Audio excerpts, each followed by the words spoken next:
Autoline Daily is brought to you by Bridgestone, your journey, our passion, and by Dow Automotive Systems, improving durability and increasing design flexibility with Betamate structural adhesives at dowbetamate.com. Hello, welcome to a brand new Autoline Daily. I'm Rod Maloney from WDIV Local 4 News here in Detroit, filling in for John. He's in Frankfurt, but let's move on to the day's top stories.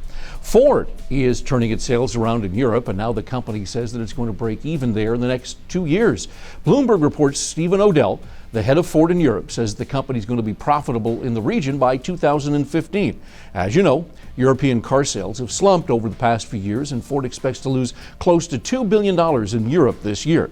But in the second quarter, Ford saw its market share go up with the launch of 25 models in the region over the next 5 years. The company expects to boost its bottom line.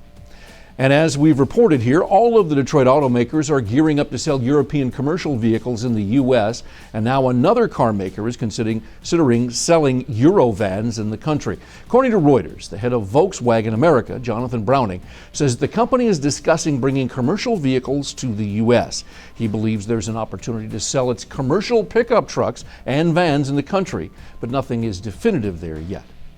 Well, last month we reported that Continental and IBM are teaming up to develop connected vehicles, and now we have some more details on that. The two companies will create a scalable cloud-based platform for automakers that will provide mobile in-car services, which can be updated via the internet. Drivers will be able to access real-time traffic flow data, use cloud-based voice recognition, and take routes based on online and navigation data. Now, the two companies say this collaboration will also help make autonomous driving more of a reality. We'll wait to see how that goes. In the meantime, Nissan just unveiled the new 2014 Rogue. It featured new exterior styling, including a new grille and headlamp design. For the first time, Nissan will offer a third row for the Rogue, which allows you to seat up to 7 people there. It's powered by a 2.5-liter 4-cylinder gasoline engine that's mated to a CVT and is available as both a front-wheel and all-wheel drive vehicle.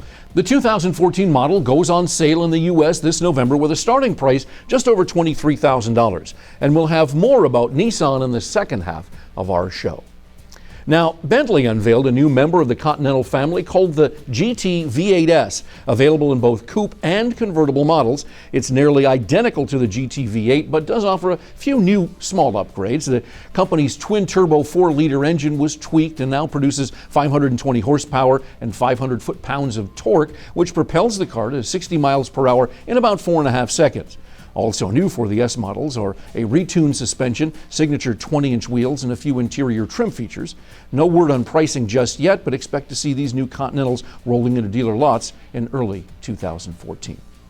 Well, coming up next, a look at Nissan's month-long company celebration. Here's one of the great things about the all-around performance of our Jeweler tires. Excellent traction. Do you need a ladder? Yes, I do. Okay. At Bridgestone, our passion for performance knows no bounds. Now, as you might have heard, Nissan is celebrating its 80th anniversary this year, and at least for 1 month this summer, it's combining that birthday with a unique 30-day event in Southern California, spotlighting its global vehicle line. Nissan took the wraps off its third 360 event in the past decade, holding the 2013 edition at an abandoned airfield in Orange County, California. As with the previous two in San Francisco and Lisbon, Portugal, the company has imported almost 140 cars, trucks, vans, and buses from all over the world to showcase its global product line in one spot, with even some classics in the mix as well.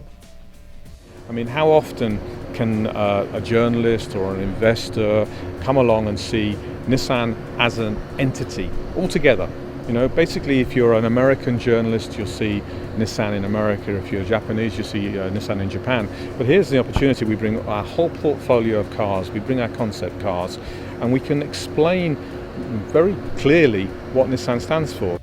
And even though more than 700 journalists came from across the globe to California the past month to drive,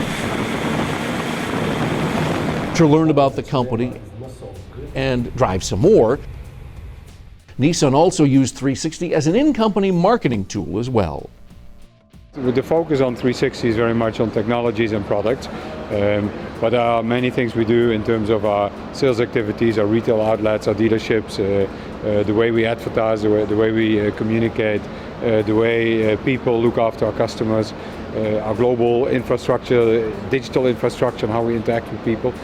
So building a brand is not only about products.